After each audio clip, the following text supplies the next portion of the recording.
Bonjour à toutes et à tous. La Coupe d'Afrique des Nations, initialement prévue pour 2023, aura finalement lieu en janvier-février 2024. Ce report à un an a été annoncé par le Premier ministre ivoirien Patrick Achi suite au président de la Confédération africaine de football, Patrice Motsepe.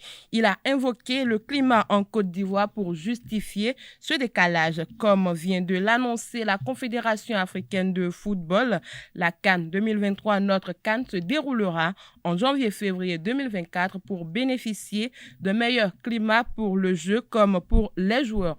Nous étions prêts à accueillir l'Afrique d'Air juin 2023.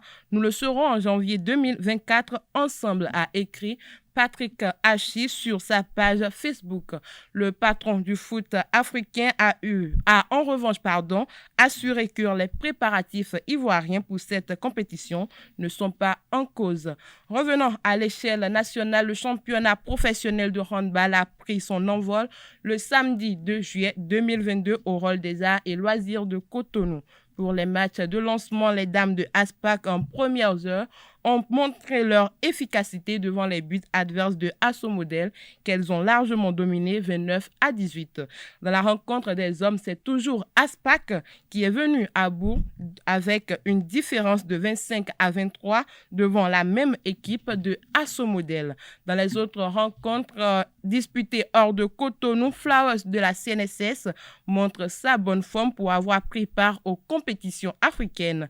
Les joueurs de la Caisse nationale de la sécurité sociale gagnent dans les deux catégories avec le score de 16-40 chez les dames face à Flambeau et 16-32 chez les hommes face à Abo Sport. Pour finir, Coton FC a officiellement reçu son trophée de champion de la Super League professionnelle de football dans l'après-midi du vendredi 1er juillet 2022. La cérémonie s'est déroulée sur la pelouse du stade de l'Amitié Général Mathieu Kérékou de Cotonou. À titre de récompense, Coton FC, le grand vainqueur de la saison, a reçu un trophée en plus d'une enveloppe financière de 10 millions de francs CFA, tout comme son vice-champion, les Buffles du Borgou.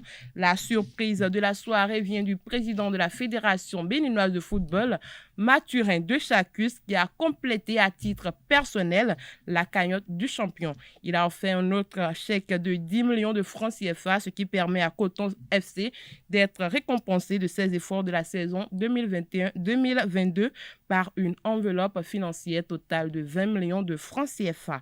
Faut-il le notifier, c'est la première fois qu'un vainqueur de la Ligue de football reçoit un trophée de vainqueur. C'est tout pour la page des sports de ce matin. Merci pour votre attention et à très bientôt.